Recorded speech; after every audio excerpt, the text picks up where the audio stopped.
La rougeole est une maladie infectieuse, fébrile, éruptive, hautement contagieuse et fortement immunisante à déclaration obligatoire due à un paramyxovirus du genre morbillivirus. Donc, il a un intérêt épidémiologique, donc c'est un vrai problème de santé publique et on note une recrudescence des cas depuis 2019. Le diagnostic est facile donc à la clinique. Le pronostic donc, peut être émaillé de complications. La prévention peut se faire par la vaccination. Japon. Elle est transmise la plupart du temps par voie aérienne, donc via les micro-gouttelettes de sécrétion. On peut avoir une transmission par contact direct avec des sécrétions nasales, buccales, oculaires des personnes donc infectées. Et il s'agit de... il a un réservoir strictement humain. Diapo. Donc, voici un schéma qui résume la physiopathologie donc, de l'infection à rougeole. Dès la transmission par voie aérienne, on note que le virus de la rougeole va se fixer au niveau de l'épithélium respiratoire et des ganglions lymphatiques. Et là, on note donc au deuxième, troisième jour d'infection une première virémie. Donc, cette première virémie va se dérouler au niveau des cellules épithéliales du rhinopharynx et des organes lymphoïdes. Et dès le 10e jour d'infection, on note une deuxième virémie donc, qui va se dérouler au niveau des cellules donc, du réticulum endothélial, de l'endothélium, et ce qui entraîne donc, une réplication virale. Et l'infection va se généraliser au niveau des organes provoquant des signes cliniques donc, de la rougeole. Japon. Comme type de description, nous avons pris la forme commune, non compliquée, chez le nourrisson de moins de 6 mois non vacciné et immunocompétent et prof. Les signes cliniques, la phase d'incubation peut durer 10 jours et elle est asymptomatique la plupart du temps. Diapo. La phase d'état dure 2 à 4 jours et se caractérise par un syndrome donc infectieux, une fièvre qui est là, un catarrhe oculo-naso-laryngé, associé à une toux qui est une rhinorrhée, donc une rhinorrhée séreuse, coryza avec rhinite, une conjonctivite donc avec épivora et une photophobie. Diapo. Là, on note l'énontème qui est quand même fruste. On ne le voit pas chez tous les malades atteints de rougeole, donc c'est ne constitue pas très tôt. Donc, il s'agit du signe de Koplik, qui est un énontème avec un fond rouge et des dépôts donc blanchâtres sur la face interne de la joue. La phase d'état dure 3 à 4 jours après le début de la fièvre et correspond donc à la phase éruptive. Il se caractérise par un syndrome infectieux, à savoir une fièvre en plateau supérieur à 40 degrés, des frissons, un mauvais état général, donc, et l'éruption maculopapuleuse qui s'étend donc progressivement de haut en bas, d'abord derrière les oreilles, le cou, et après se généralise donc sur le reste du corps et les extrémités. Diapo. Diapo. Donc, voici l'éruption maculopapuleuse sur sur le dos. Donc, cette éruption maculopapuleuse se manifeste donc par de petites taches donc irrégulières, légèrement surélevées, quelques millimètres de diamètre, laissant donc des zones de peau saine. L'éruption est non prurigineuse et se forme donc à la pression et peut durer 5 à 6 jours. D'autres signes peuvent être observés, des convulsions donc hyperthétiques. Diapo. Les signes paracliniques. Bon. On peut avoir la biologie qui n'est pas spécifique, on peut ne pas le faire, mais quand elle est réalisée, pour montrer une leucopénie ou une lymphocytose ou une hypoleucocytose traduisant une surinfection bactérienne. On peut faire aussi les examens donc, virologiques, à savoir la sérologie, qui est la technique donc, de référence de diagnostic de la rougeole qui nous permet de détecter les anticorps à type d'IgG ou d'IgM dans les prélèvements sanguins.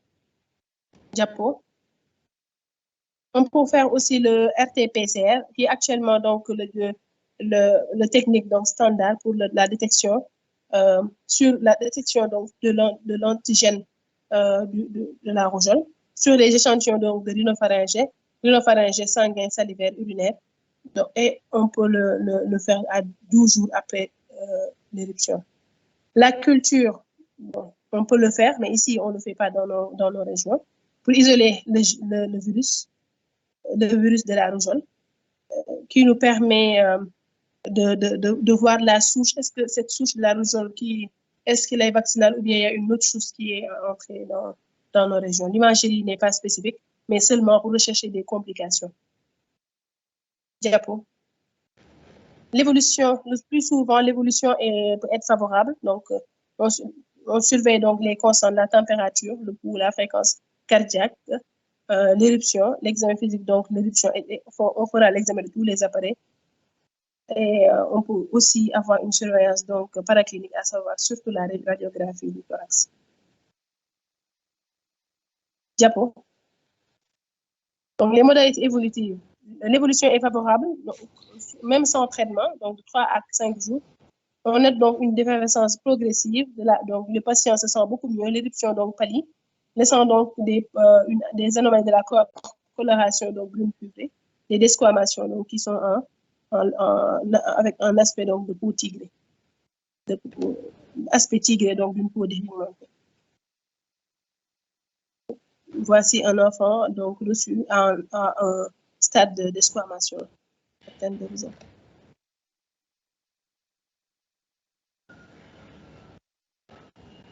Diapo.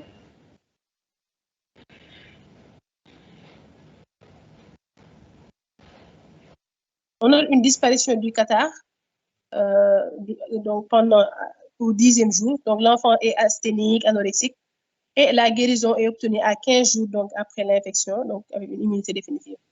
L'évolution peut être défavorable, donc émaillée de complications que nous verrons dans les formes compliquées.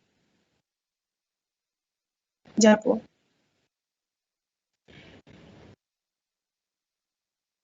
Diapo.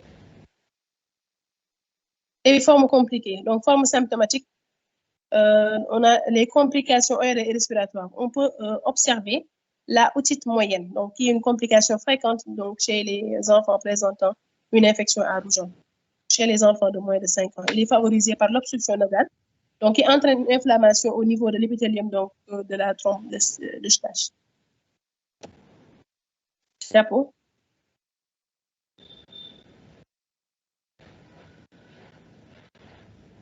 Diapo.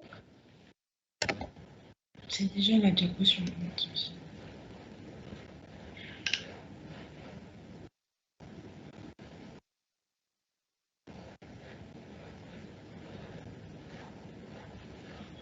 Diapo.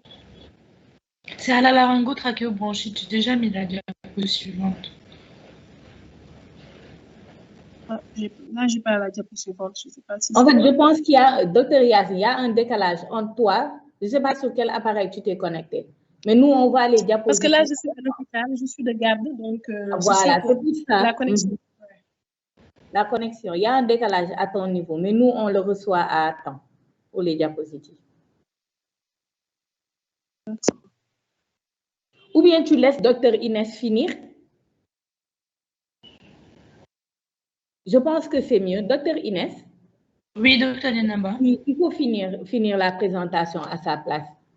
Comme vous avez travaillé ensemble la présentation, n'est-ce pas? Oui, oui. Oui, tu peux finir la lecture à sa place, c'est mieux. Comme elle est de garde, ça va être plus facile. D'accord. Donc, comme autre complication, on a la laryngotrachéobronchite. Ça survient surtout chez les enfants âgés de moins de 3 ans.